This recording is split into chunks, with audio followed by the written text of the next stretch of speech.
Hey friends! Welcome to the Drug Prevention Power Hour, where we empower leaders in youth drug prevention. After creating a student-led movement hosting epic drug-free events across the nation, your host, Jake White, dedicated himself to making the prevention field more fun, impactful, and relevant for today's youth. So if you're in education, counseling, public health, prevention, or just a caring adult looking for strategies to protect your kids, we hope you subscribe and learn from every show. Coming to you from Jake White and his team at Vaping. Enjoy this episode of the Drug Prevention Power Hour. Welcome back to another episode of the Drug Prevention Power Hour. I'm your host, Jake White from Vive18, and today I'm hanging out, you guessed it, with a new friend. His name is Jason Corder, and I'm going to read a little bit about him. Jason has a really cool background that's very diverse, and it's took him around the world. And why I asked him to chat with us today is because he has this really cool platform and a TEDx talk on social closeness, and he's working a lot with Gen Z. And so with that said, y'all are going to love this episode. Check this out. So Jason Corder, born in San Francisco in 1969, is a TEDx and keynote speaker whose work focuses on mental health for Zoomers. In over 20 years abroad in Kenya and France, he's worked with people like Anthony Bourdain, the Nobel laureate Wangari Maathai, and some other really, really renowned producers and names, as well as clients like UNICEF, the Brookings Institute, Nokia, the University of Nairobi, and Intel. He's worked as a visual artist, singer, songwriter, composer for film, an actor, producer, scriptwriter, as well as cultural envoy, creating projects for the U.S. embassies, working with over 10,000 young people across the African continent. He lives with his 3 sons in Sedona. So, Jason, what's up? How's it going? How you doing? What's up, Jake? Great to be here.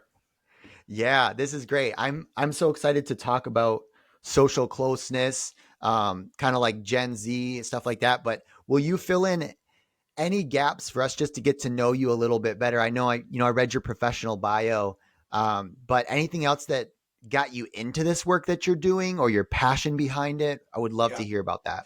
Well, it's funny because you read that long list of the things that I do and have done, but as I like to say, it doesn't mean I actually did any of them well. When we hear the list of the things that people have worked on, we always assume it means that they were geniuses at it, but actually I could just be more of a volume guy, kind of quantity over quality. Right. At least the skill of getting yourself into really cool situations, right? That's for sure. That's for sure. Challenge, definitely getting outside the comfort zone has been my MO for about the last 30 plus years. That's for sure. And it's, I can't say that it was, excuse me, I can't say it was easy at all times doing that. But then it's one of those things where after you're done, you look back and you appreciate the challenge. You appreciate the moments that you almost lost it, whether that's almost losing your life or your mind or, your family or, et cetera. And I was close to all those things. Wow. So it wasn't always easy, but now looking back, I think, wow, okay, I did learn a ton and I was pushed to the limit, if you will, so many times. And that makes us stronger, makes us have to figure out how to pivot on our feet, to sometimes to survive. So I'm grateful for, as much as it wasn't always easy, I'm grateful for those experiences. And just to answer your question, I mean, I've had the life of an artist, really, from a visual artist. I've always been a singer-songwriter, then in getting into film and acting and all that. But at the same time, unless I'm a narcissist in empath's clothing, I identify as an extreme empath. And I've been a father for 26 years now, and a lot of that time is as a single father.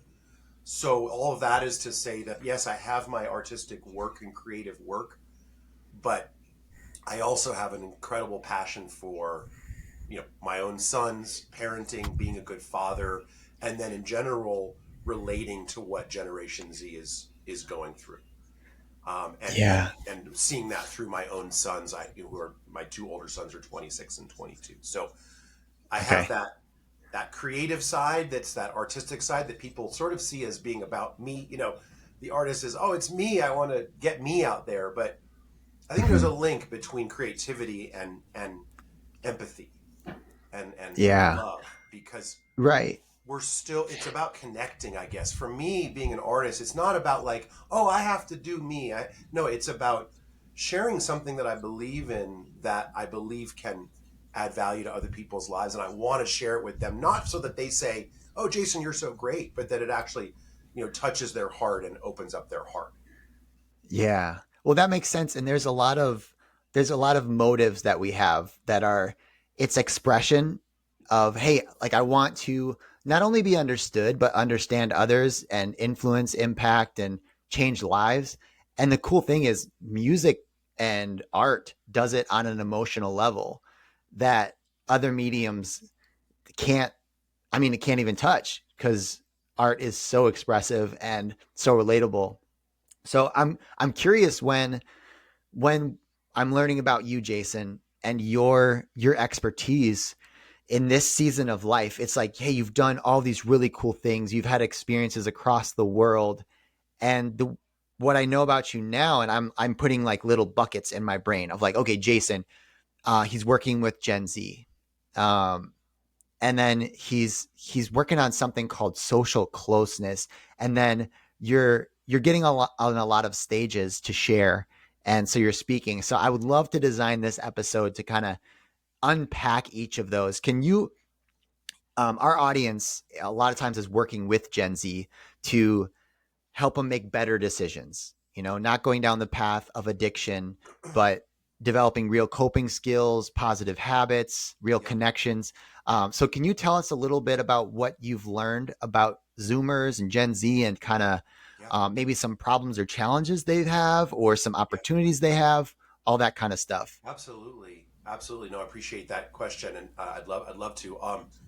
The idea of social closeness. I mean, I didn't make up the phrase, but it did come to me, and then I Googled it, and I thought, okay, someone did say this in 1974, um, but for me, it's the idea. It's very much a kind of post-pandemic idea, really, which is to state that being physically near each other, close enough to actually exchange parts of what's called our microbiomes, and I can briefly explain that.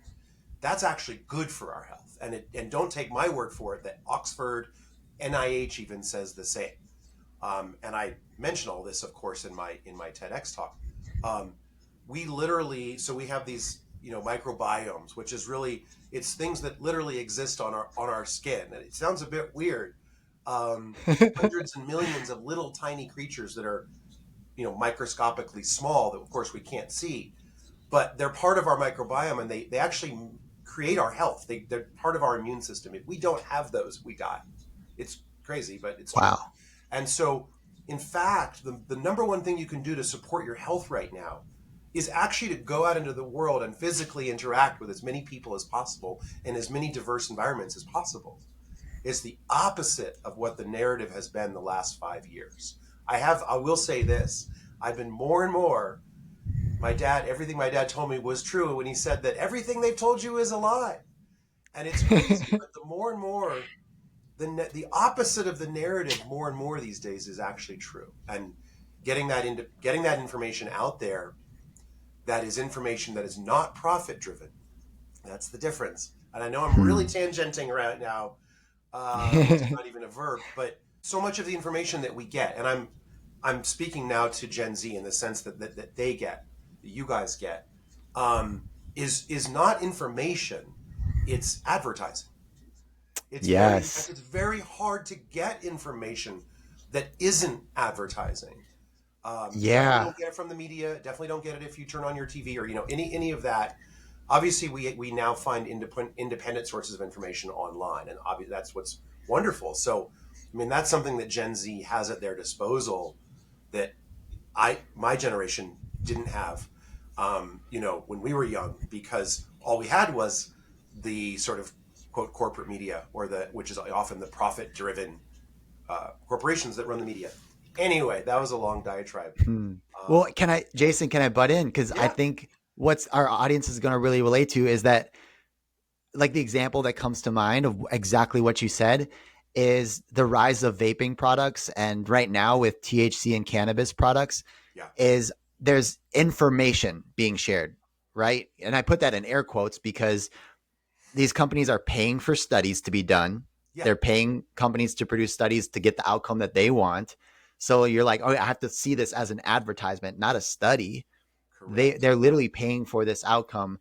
And even how they get information on social media through different influencers. Hey, who's paying these influencers? It's the Right. advertisers, it's the sponsors. And you it's true. It's like hard to see the line of where a true message is, an authentic, caring message, and one that's been bought and paid for by somebody with a product to sell. Like you said, it's profit driven. And I'm just now hearing this term being thrown around called addiction for profit. Mm. And I don't know the most about it, but the term just makes me angry, you know? It's like, hey, let's sell you this product, get you addicted. It's great for a lifetime customer, but I don't really care how long that lifetime lasts because you're going to be a consistent consumer. Yeah. And Yeah. that's good for the bottom line this next quarter. I Yeah. get a bonus, I get a raise, whatever it is. Um, it seems to lack humanity and real connectedness. Yeah. So yeah, oh man, we're Yeah. on it. We're in it now. Yeah. 100%. I mean, I just was learning. I knew about this in general, but like, for example, I think it was the 50s, 60s, 70s, people were starting to smoke less cigarettes for the first time back. In the 40s, every single adult smoked cigarettes. And then as time went on, so Philip Morris, one of the two major companies, that they were aware of that. And they said, you know what, we need more customers now. Our addicted tobacco customers a little bit. So they literally went to the food industry and they said, we need to create a series of packaged foods that are as addictive. This is all now come out. There's like it's the evidence is there, the memos are there. They purposefully went to create addictive food. And Wow. literally the entire food system that we have now, when you go into a Safeway or anything, and 99% of what's in there was created on purpose by a couple of very large companies, Philip Morris being one of them, in order to addict you. And I think it's wild, and that's what we have today, and that's why we have the sickest country. The numbers are coming out now. We have the sickest, the unhealthiest country in the world now, and unhealthiness is big business, as we know. So our whole Wow. system is not just broken; it's shattered. It's crumbled to the ground. Everything that we felt that we had, when I was young, we were the quote, air quotes here, greatest country in the world, et cetera, in every way. And every one of those metrics is shattered and destroyed right now. And part of it, like you say, is there was this trust that we had regulatory agencies that were there to help us and protect us from greedy capitalism or greedy corporations. Mm-hmm. As you say, that doesn't exist anymore. There's no structure around that. Whether you're talking about vapes and et cetera, or you're talking about food, if we're being sold poisonous food that gives us cancer, then how well is the regulatory agency working? How well is that protecting us? It's not. So as you say, around vapes and THC products, we're not getting unfiltered information. We are getting advertising. And Yeah. one thing I will say is, again, this goes against the narrative of the last 5 years when we were told, don't do your own research, just listen to, air quotes, science. Um, I would say, of course, the opposite. And I know Gen Z is incredibly good at this, is do your own research. So even if there's a vape product or, that kind of product that you like, it looks good, and you think you've got information around it that makes you feel comfortable, go and try get 5 other opinions, research it to the last moment, look up, as you guys know how to do this already, but anything you're researching, put scam at the beginning of it, or put, because then you'll find if there is anyone suggesting that it's a scam, et cetera. So no, it's wild. I think the sad truth is that, I mean, in my opinion, our country was taken over by crooks, and now going into a whole other thing many, many, many years ago. And anyone that's tried to speak the truth has been either assassinated or canceled. And I feel like we are on our own now. We are on our own. We do not have anyone looking out for us. Definitely not in our government. Definitely not in our healthcare systems, not in really any of our major systems. It's up to us to do our own research. But let's be aware that 99% of the information there is profit driven. So it's just a question of being a genius researcher. But I've never met more genius researchers than I have in Generation Z. I think Yeah. you guys are Yeah. the goats of research. No, I know you'll do that, but I think it's just good to be aware that this system is broken. There is no regulatory agency that is there protecting us from whether it's poisonous food or forced experimental medical products. It goes on and on and on. Yeah.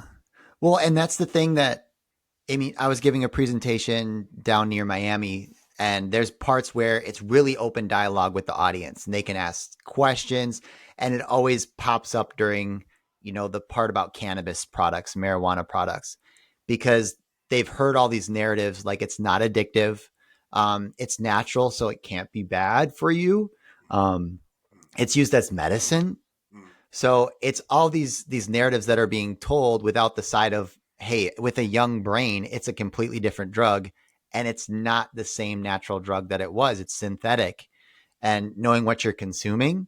yeah, And so without saying, hey, if your parents use, they're terrible people, I don't want to come across saying like that.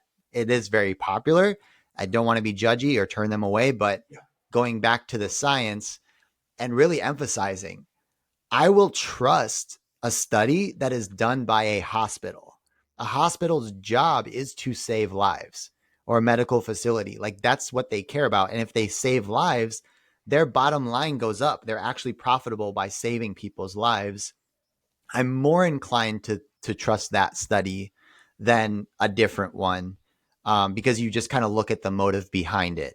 What's the business model? Is it saving lives or is it taking them?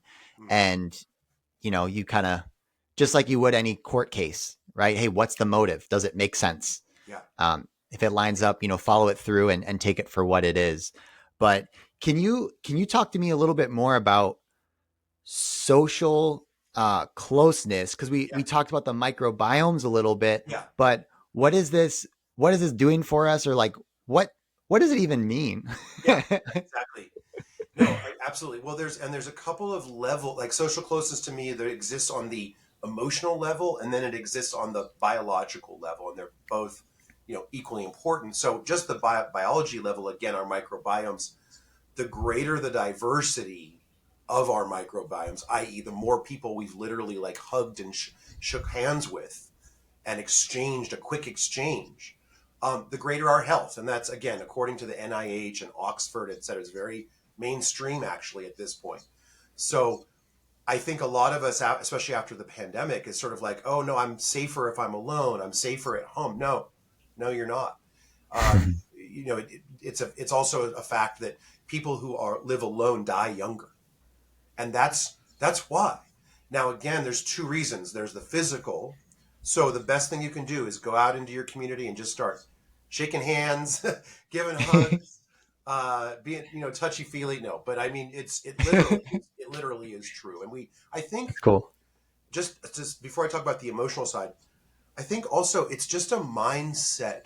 Do we have a daily mindset of fear, or do we have a daily mindset of openness, trust, love? The trust, love, and openness, that's connection. That's connecting me with you. It's connecting me with your audience. It's also connecting me with strangers I meet at the grocery store. If I'm open, Hmm. I am. I'm just like wild. I'm just constantly making conversation with strangers wherever I go, and usually trying to make a joke and make them smile. And it's not a conscious thing. Like, I want to go make people happy, but my urge is to do that. So I'm a natural grocers. It's like when I'm in there, it's sort of a constant banter with everyone in the store, like, and we're all laughing by the end of it. And I love that. It gives me energy and it gives other people energy. I can see that. So that's a mindset that I love, that I guess I'm lucky enough to have at this point. I've survived, this long in my life. But so many people, the mindset is fear. Yeah. Fear of other people, fear of the natural world, where the fear mindset says that that's a germ. Open and knowledgeable mindset says we are made up of germs. And in fact, without germs, we die. And that's actually true, So Wow. we have to get back somehow to this idea that the world is not a place to be afraid of. People are not. And of course, I'm not to being so naive as to say that there aren't dangerous people. There are, and there are dangerous places. And I'm not saying that. Yeah. But in a general way, the natural world is not dangerous. Here's a one little tip I've learned out of so many. Touching dirt triggers your brain to release serotonin. Really? So literally just the act of putting your fingers in the soil is going to give you a shot of happiness. It's why I Wow. remember when I was 19, I was home from college, and I don't know why on earth I was drawn to suddenly dig a little vegetable garden in our backyard that was full of like 6-foot Scotch broom. And I did it, and I don't know why. And I think that's why. I think I somehow my body knew, like instinctually, that I was going to get some serotonin out of this. So, um, Whoa. And serotonin is the one that makes you calm, reduces anxiety, it makes you feel good. 100% makes you feel it's kind of like the happiness hormone. Yeah. When you are hungover or crashing from any addiction, including to your screen, your serotonin drops.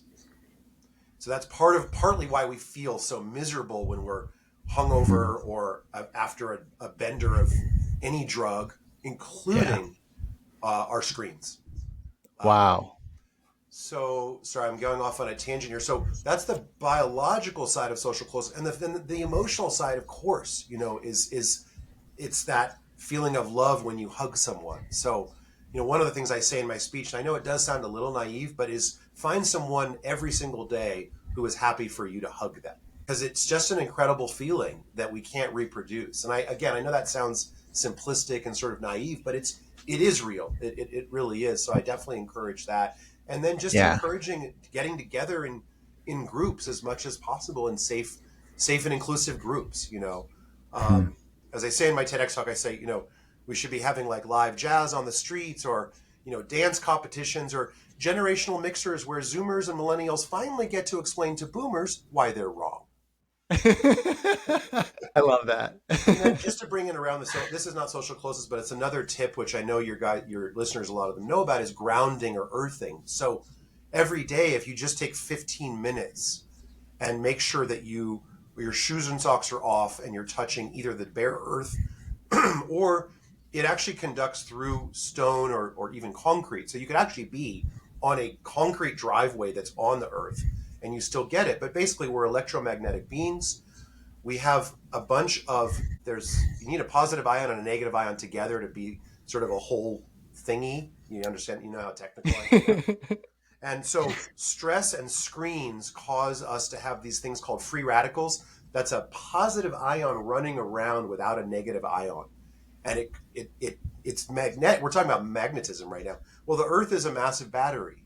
So one of the things it does is it literally gives us those negative ions, literally by touching it, that go into us and attach to the positive ions and chill us the F out.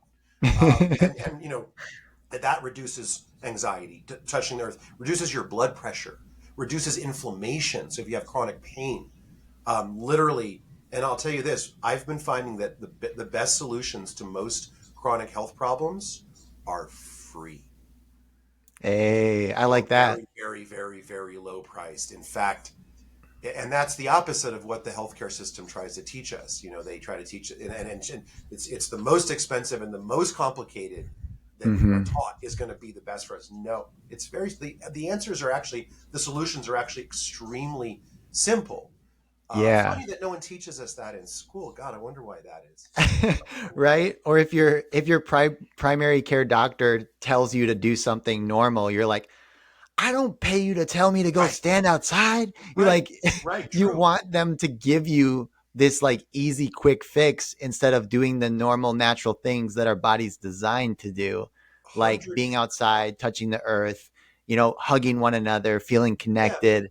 Like that's because what I love what you're saying is that's prevention. Like we're preventing sickness, we're preventing isolation, we're preventing mental health crises by working with the world in the way that we're designed to. That's so cool. I love this. This is awesome. Absolutely. No, it's wild. It is wild. Yeah. Sorry. Go ahead. No, I would love that was super interesting. I liked learning about that. And I'm I'm very curious about what you're talking about too. I don't actually think we have time to do it now, but like the whole energy thing, magnetic stuff.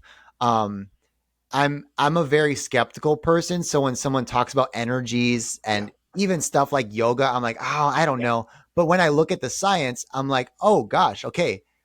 that's a way that people understand it. Yeah. Not me, but a lot of people understand it. But what I do see is, oh, you're totally right. I feel great when I take my shoes off and I walk in the grass. Yeah. Oh, you're right. When I dig in the mud, it feels relaxing and fun. And like I don't have a care in the world. Like I'm a kid again, you Yeah. know, like all these things, but you're breaking it down to like a very scientific level, which I love. And I think our audience really likes too. But Yeah. I actually would love to switch gears for a little bit because you are like launching your speaking career. You've got onto some incredible stages. Now you've spoken in multiple countries.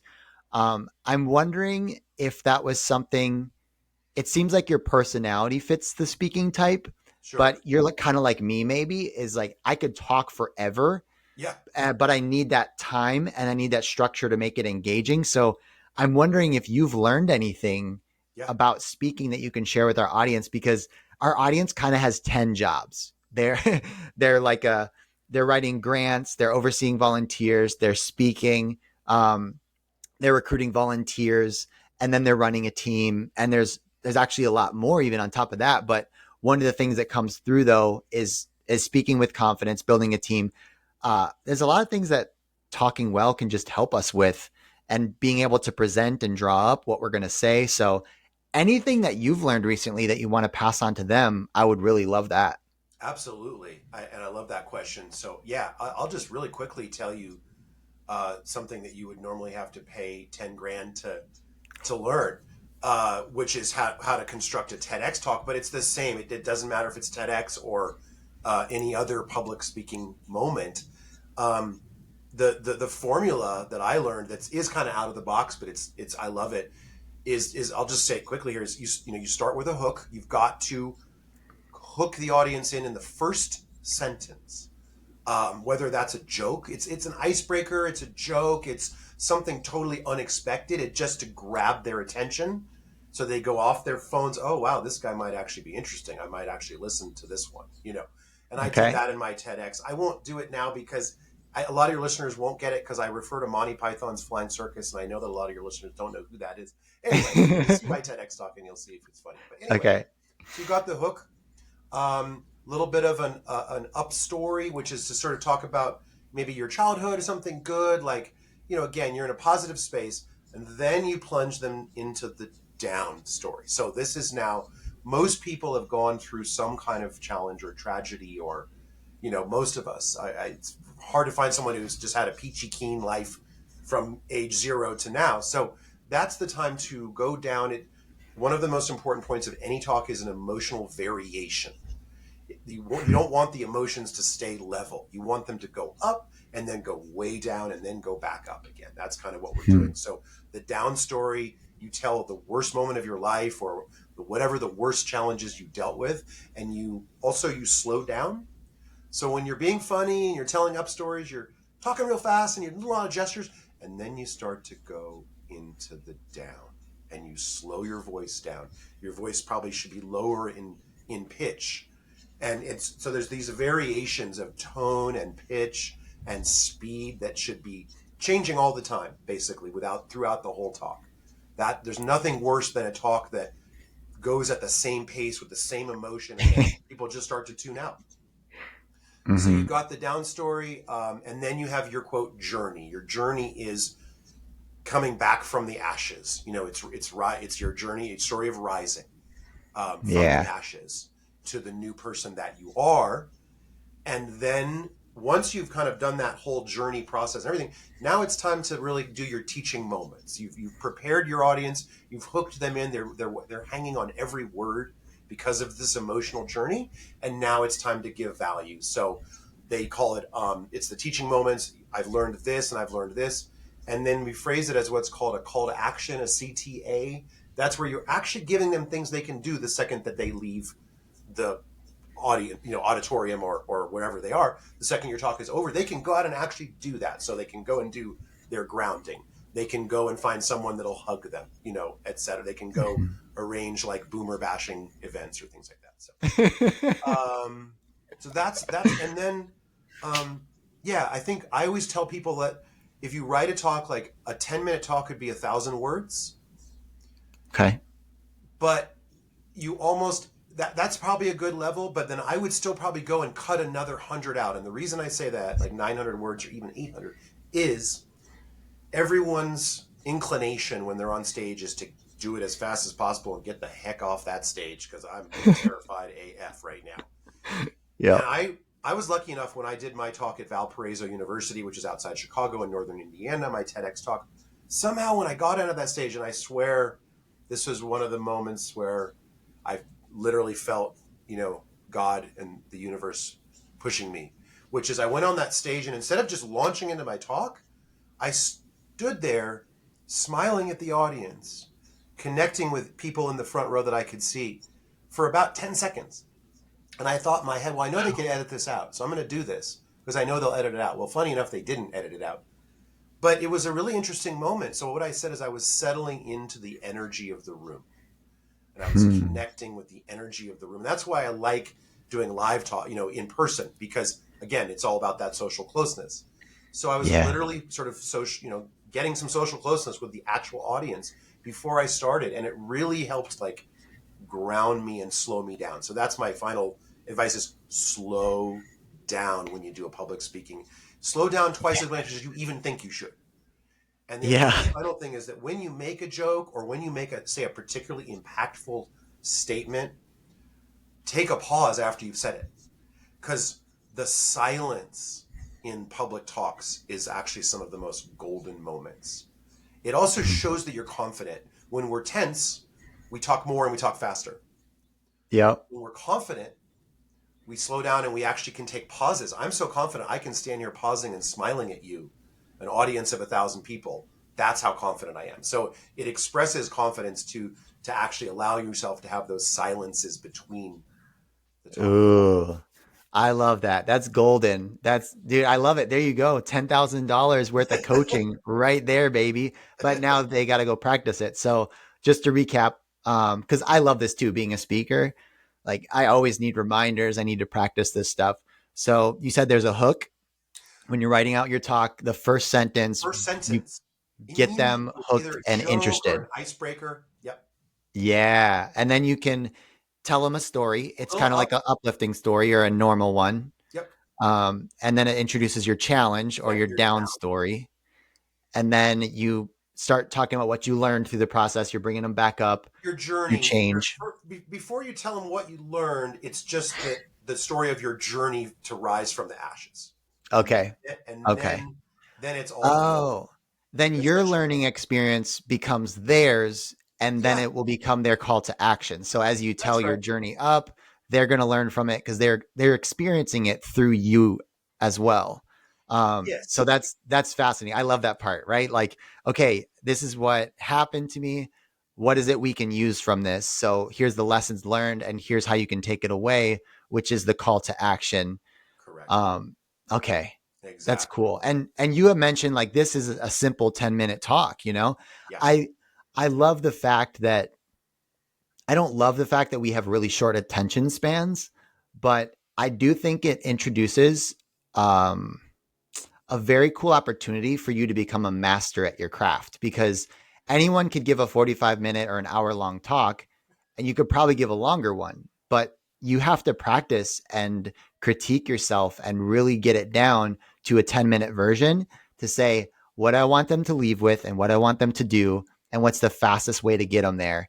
And that's a powerful, powerful experience. So even when you're doing like my 45-minute, it's a bunch of 10-minute little talks, and they all relate to one another. They got the central theme, but it's this arc, this up and down arc. And then it's all about them leaving with something. And you're totally correct about the power of a pause and the fact that we don't love to do it in front of people. I, it's wild, that pause, how powerful it is when people do it. It really is. And again, I think as humans, we always want change. Like, it's why a pop song that has no sort of variation is very monotonous. It's boring. Hmm. We like change. We get bored immediately in a second. We get bored. So if you have a talk that's up 1 second and then it's down and then it's up, the audience is constantly hanging on. So it's Hmm. really just about modulating everything you do, like every few seconds, never staying in the same pitch, same emotion, going up and down and up and down and up and down, Right. slow and fast. Yeah. Um, And it, and it matches your story, right? Because you're telling them about a different moment. It's more impactful. And then, oh, you're in something fun and playful, yeah, and the audience gets to feel that with you. yeah. It's such a fun ride, entertaining ride. And as you said though, so there's two things that come to mind. First of all, there's a famous saying. I think it's Mark Twain. He said he wrote a letter to somebody. He said, "I'm really sorry for the long letter. I didn't have the time to write a short one." Ooh, that's good. And that's exactly what you're talking about. And then yeah, I mean, the less you say, the more power that the words that you do say have. And so yes, cut it, just cut every talk you write, cut it more, so that almost every sentence has an incredibly impactful meaning or moment, and you're cutting out Yeah. all of the excess. Again, partly because yes, your audience has low attention spans, but yeah, I mean, how amazing to be able to give a life-changing talk in like 6 minutes or 7 minutes or 9 minutes. Like you Right. say, way more impactful than 45 minutes. It's Yep. less is more. It's another truism that my dad always said. He was right, Dad. You were right about it all. Oh, that's cool. Dude, well, Jason, this has been really, really fun. If people want to learn more about what you're up to, we'll include a link to your TEDx talk in the show notes. But Yeah, just kind of tell us if they want to go look at it right now, yeah. what do they type in to see your TEDx talk? And then where can Okay, they like friendly stalk you and check out all you're yeah, doing? absolutely. I love it, and I'm really. I mean, I'm really an open. I love communicating and meeting people, so I'm don't mind people like sliding into my DMs at all. If they want Yeah. to watch the TEDx talk right now, they can just the easiest way is to go on YouTube, and within YouTube search TEDx Jason Corder. Corder. But yeah, and I know you'll have that there. And then I'm most active on Instagram, and my handle now is refers to my alter ego. So my Instagram handle is it's underscore blabbermouth. Love Um, that. and I'm on LinkedIn too, but God, is LinkedIn boring AF.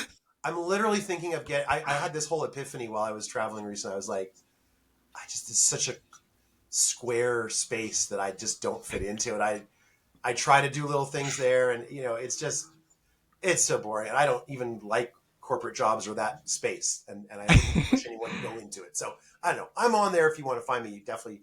But Instagram is my favorite space to Okay, that is perfect. Well, thank you, Jason. This was a really fun conversation.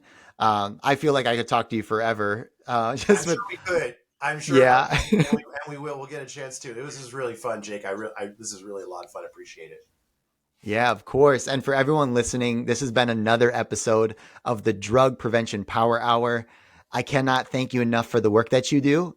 To have partners like yourself all around the country that are really, really impacting young people, putting yourself and your careers on the line to make sure that they have a better life.